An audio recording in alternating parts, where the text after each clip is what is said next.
వ్యవస్థ మీద ఉన్న నమ్మకానికి ఒక గుర్తుగా ఎప్పటికీ మిగిలిపోతుంది. అంటకుండా చూసుకోవాలి. ఈ వ్యవస్థకి ఉన్న ఆ గౌరవం, ఆ నమ్మకం 10 కాలాల పాటు అలాగా నిలిచి ఉండేటట్టుగా చూడాల్సిన బాధ్యత మనందరి మీద ఉంది. కాబట్టి ఈ సందర్భంలో మన బాధ్యతను మనం గుర్తు చేసుకొని మళ్ళీ ఈ న్యాయ వ్యవస్థలో ఇలాంటి పండుగలు ఇంకా ఎన్నెన్నో జరగాలని మనసారా కోరుకుంటూ మీ అందరికీ మరొకసారి నా అభినందనలు తెలియజేసుకుంటూ సెలవు తీసుకుంటాం. మేమంతా మీ సోదరులు సోదరిగొండం అమ్మ, మీ ఇంట్లో ఏం జరిగినా మమ్మల్ని అందరినీ పిలవాలి.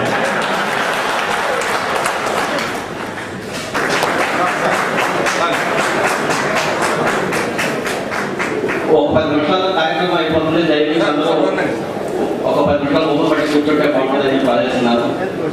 ఒక 10 నిమిషాలు, 10 నిమిషాలు